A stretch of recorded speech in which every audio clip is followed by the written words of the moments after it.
Hello everybody and welcome to the Tuesday edition of Video Clips, and I have so many exciting things to share. The first thing is, I don't know if you guys get this magazine, it's really good. It's the National Health Association's magazine called Health Science, and this issue is really, really good. You want to know why? Because I am the cover story, interview with Dr. Pam Popper, and there's so much great information in here every month, by the way. You should subscribe to this, but just a very nice spread, and I have to show you.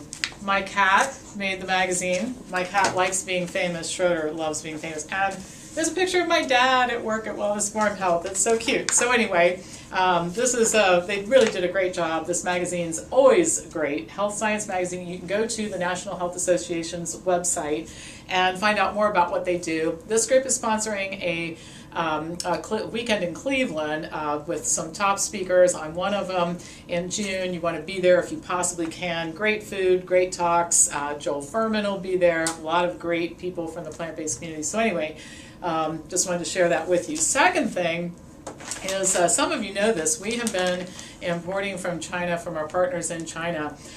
This is young barley grass juice powder. This stuff is amazing. You just mix it with water. It's a quick green drink. I have it every day at lunchtime, and lots of articles in the medical literature about the high antioxidant content of this young barley grass juice powder. So I do it every day. Recommend it highly to you. We have it here at Wellness Farm Health. A couple of other things I'll mention to you. We are still running till the end of February, so the end of the time you can do this.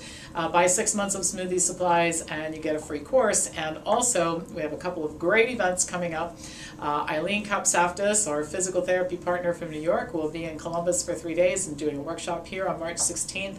And we have a great event at the end of March. Dr. Peter Bregan, our mental health partner, the psychiatrist from Ithaca, New York, will be here filming videos for our newly approved course on psychiatric drug withdrawal. And 25 lucky people are going to get to spend the weekend with Dr. Bregan. 5 of those people have already stepped up to the plate and registered, which means we only have 20 spots left. We're going to be doing this in one of our smaller rooms here, so when we say we can only have 25, we really, really mean there can only be 25, okay? So those are the announcements for today. Lots of exciting things going on here. You know, it's hard to sleep at night these days because of all the fun things that we're doing. All right, so I have a couple topics to talk to you about, and the first one is near and dear to my heart. It's about the fact that the common knowledge, or one of those everyone knows, that running's bad for your knees.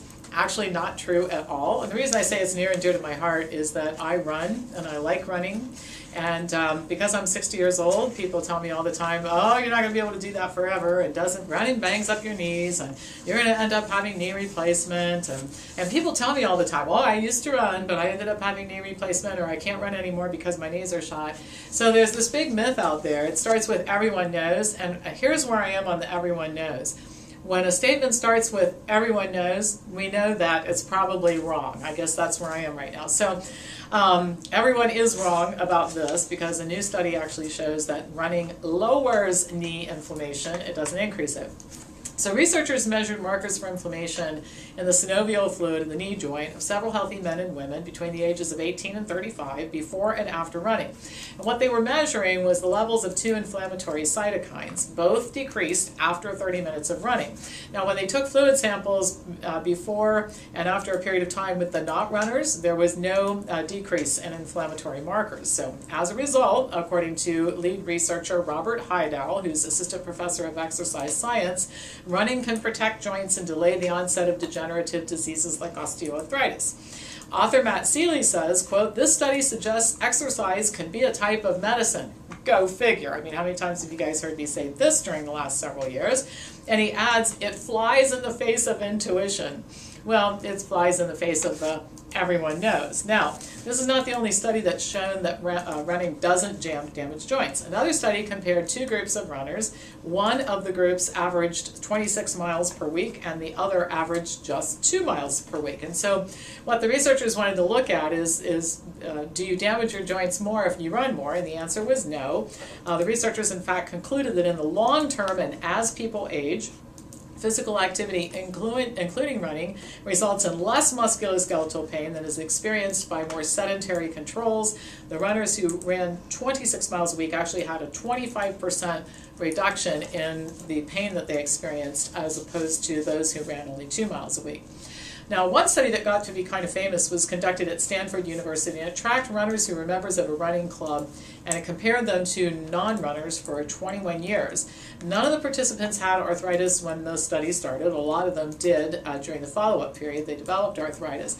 But the runners were no worse off than those who didn't run, regardless of how much running they did. Some of these people were running as much as 2,000 miles per year, and they did not experience more degeneration as a result of doing that. In fact, the runners had less physical disability, and they had a 39% lower mortality rate than the non-runners. So, if you're looking to live for a good long time, running is something you might want to consider. A review of 28 studies showed that there was no association between physical activity, including running, and osteoarthritis, regardless of age. In yet another study, Austrian researchers obtained MRIs of the knees of marathon runners before and after the Vienna Marathon. 10 years later, they went back to those very same people and they scanned the knees of the runners again and reported that there was no new damage to the knee joints of the marathon runners during 10 additional years of running. And this is really interesting, only one participant had a bad knee and he had stopped running.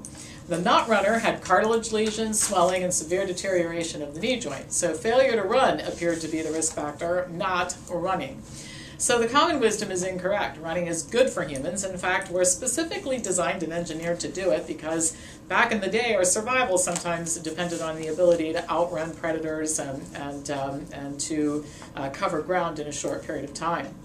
In addition to protecting and not hurting the knees, running reduces the risk of cardiovascular and all-cause mortality, improves memory, and helps people who engage in it regularly to stay lean. I've always said that in addition to enjoying the great outdoors in the summertime, spring and summer and early fall, it's one of the reasons I can pile on the food and eat a lot of food and still stay pretty lean is because I run.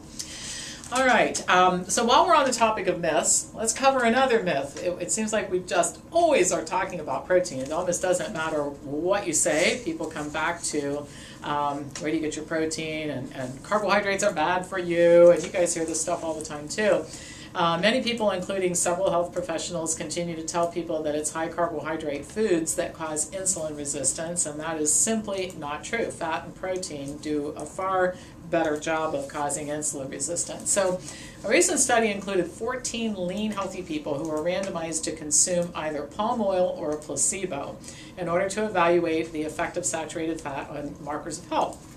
The results for participants who consumed the palm oil, insulin sensitivity decreased by 25%, hepatic insulin sensitivity decreased by 15%, insulin sensitivity of fat tissue decreased by 34%, and as if that's not bad enough, hepatic triglyceride levels increased by 35%, ATP decreased by 16%. On all counts, bad idea, all right?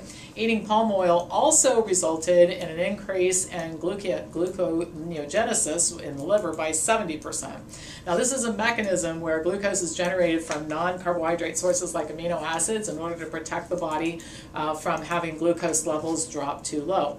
There was also a reduction of 20% in the conversion of stored glycogen to glucose. Similar changes were noted following the same type of experiment in healthy mice. So what this study shows is consuming saturated fat causes several negative changes in function, including increased storage of fat in the liver and insulin resistance, and an increase in the risk of non-alcoholic fatty liver disease. And this takes place after just one oral dose of saturated fat. You know, when people who come in here are eating the standard American diet, they are not having one single serving of saturated fat. They're having saturated fat all day long. And so folks out there who are advocates for coconut oil, listen to me carefully. Bad idea. Very high saturated fat content. Evidence also shows, by the way, that consuming high protein foods causes higher insulin response than consuming high carbohydrate foods, and that high carbohydrate diets are more effective for lowering fasting glucose levels, A1C levels, and increasing insulin sensitivity than higher protein diets. And so I bring that up because where do you find a lot of saturated fat in addition to coconut oil?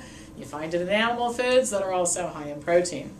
So we are not having an epidemic of obesity and diabetes and insulin resistance because people are eating potatoes. We're having an epidemic of those things because people are eating steak and chicken and turkey and eggs and animal foods all day long, and yes, and coconut oil.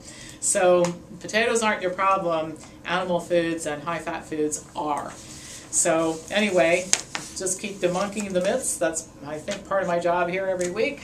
That's all for today. As usual, pass this on to somebody who you think might enjoy watching it, and I'll be back to you on Thursday with more news.